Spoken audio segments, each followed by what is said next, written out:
A sharp winter wind swept through the trees of Elmsworth, rattling the windows of a modest cafe tucked away on a quiet street corner. Inside, the scent of fresh bread and simmering soup filled the air, offering a fleeting warmth against the bitter cold outside. At a corner table, Nicole carefully set down a tray with steaming bowls of soup, her fingers trembling slightly from exhaustion. At just 19, Nicole had already seen more hardship than most her age. Petite, with tired eyes that held a quiet determination, she wore a faded apron bearing the cafe's worn-out logo. She had been working at the Floral Spoon for the past 3 years, juggling multiple jobs to support her ailing mother, who lay bedridden in their small apartment across town. Every month, the hospital bills stacked higher, an unrelenting tide of expenses that threatened to drown them both. By day, Nicole served meals with a practiced smile, her voice never betraying the worry pressing down on her. By night, she scoured the internet, desperate for any solution, loan requests, charity programs, anything that might provide relief. Each rejection chipped away at her hope, but she refused to give in.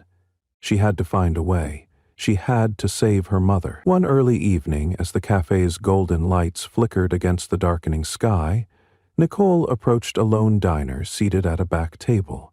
He was an older black man, tall and dignified, dressed in a meticulously tailored coat.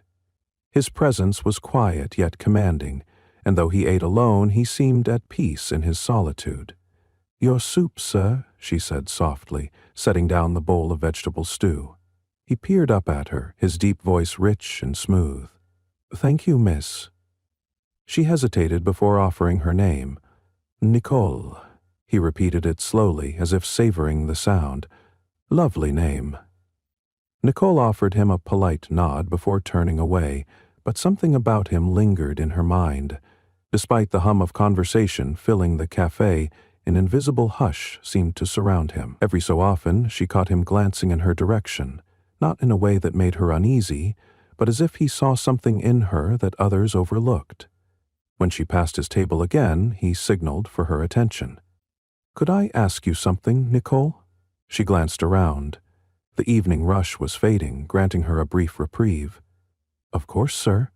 Is there anything else you'd like to order?" He ignored the question. "You look weighed down," he observed gently. "Not physically, but—" "I've been alive a long time. I can see it in your eyes. Worry, maybe even desperation." Her hands tightened around her tray. He had read her too easily. "Sir, I'm just a waitress," she murmured, forcing a smile. "Everyone's got problems." His responding smile was tinged with sadness. A kind soul often carries the heaviest burdens. "Let me guess, a loved one is sick?" Her throat tightened. "My mother," she admitted after a long pause. "She needs treatment, and I don't have the money." He nodded slowly. "I thought as much." Reaching into his coat pocket, he withdrew a business card and pressed it into her hand. "My name is Charles Henderson. I might be able to help if you're willing to make a choice." Before she could ask anything further, he set down a small stack of cash as a tip, far more than she had ever received in one go. Her heart thumped in disbelief. "This," he said, rising from his seat, "is a fraction of what you truly need. Call me when you're ready." With that, he turned and walked out the door, leaving Nicole reeling. That night, Nicole sat in her cramped apartment, phone in hand, her mother's labored breathing filling the quiet. The stack of bills lay on the table beside her, enough to cover a month's rent and a small portion of medical expenses, but not nearly enough to keep them afloat. She turned the business card over in her fingers. Charles Henderson. The name echoed in her mind. After 3 nights of restless sleep and the relentless weight of overdue notices pressing on her chest, she dialed the number. A deep voice answered. "Charles Henderson speaking." She swallowed. "Mr. Henderson, this is Nicole, from the cafe." A pause, then a knowing tone. "I was expecting you to call. Perhaps you'd like to meet tomorrow at my home to discuss your situation?" She almost declined, but desperation held her tongue. "Yes," she breathed. "Please." The next day, Nicole found herself standing before an imposing iron gate, her breath catching as she took in the grand estate beyond. A winding driveway led to a stately mansion surrounded by manicured hedges and flower beds. It was a world far removed from the one she knew. The gate swung open after she pressed the intercom. Mr. Henderson himself greeted her at the front door, dressed in a crisp suit. "Welcome, Nicole. Please, come in."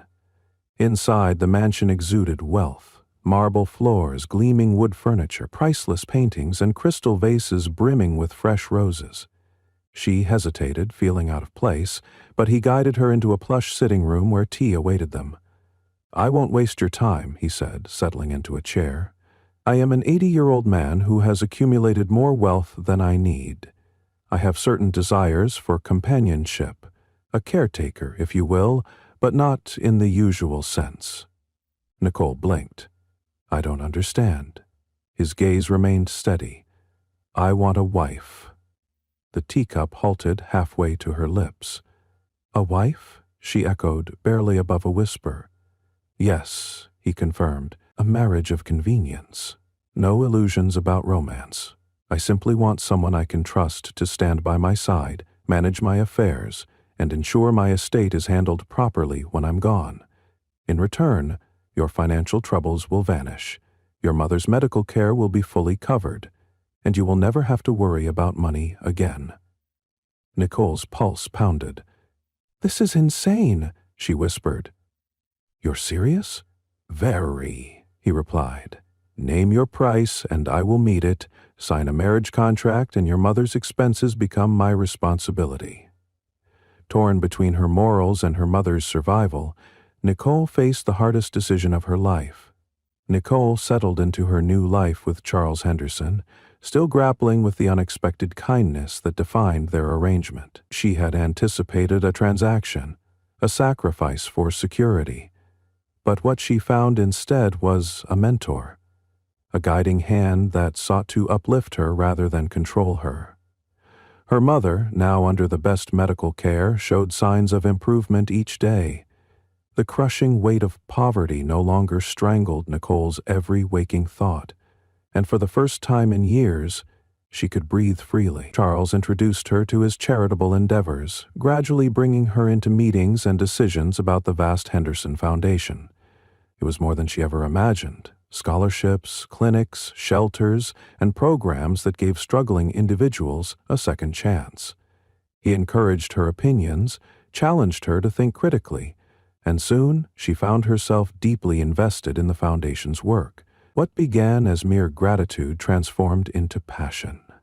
Their relationship was an unusual one, but it was filled with mutual respect.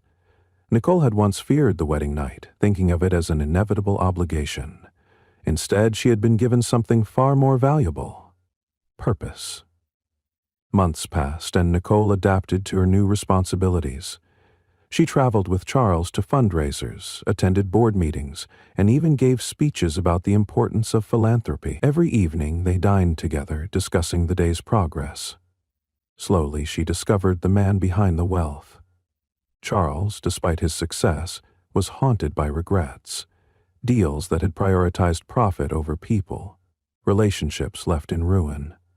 Nicole listened, offering not judgment but understanding. She had never expected to form such a deep connection with him. It was not love in the conventional sense, but something profound nonetheless, a quiet bond forged through trust and time. One evening, as they sat in the study, Charles looked at her with a wistful expression. "You remind me of who I could have been had I chosen differently in my youth," he admitted. Nicole smiled softly. "Then maybe this is your second chance to make it right." He nodded, squeezing her hand briefly before returning to his work. Under Charles's guidance, Nicole flourished. She spearheaded new initiatives, introducing programs aimed at young women struggling, as she once had. The foundation expanded, reaching more lives than ever before. She had stepped into a world she never imagined belonging to, and yet she felt at home. But with the growing attention on her role came scrutiny. Rumors swirled about her marriage, whispered accusations of her being a gold digger, a fortune hunter, Nicole faced it all with quiet dignity, refusing to let outsiders define her truth. Charles, however, grew weary. "I never meant for you to bear such burdens," he told her one night. She met his gaze firmly. "This is my choice, and I would make it again." Time, however, was relentless. Charles's health began to decline. He had always known their arrangement would end this way, but Nicole found herself unprepared. The thought of losing him, her friend, her mentor, was unbearable. As he grew weaker, he entrusted her with the final legal documents. The Henderson Foundation was now hers to guide. The weight of it all settled upon her, but she accepted it without hesitation. One quiet morning, Charles passed peacefully in his sleep. The world saw the passing of a business mogul, but Nicole mourned the loss of a man who had given her not just security, but purpose. In the weeks that followed, she stood at the helm of the foundation, ready to continue the work they had started together. She had stepped into the unknown when she married him, but now she stood firm, carrying his legacy forward, not out of obligation, but out of choice.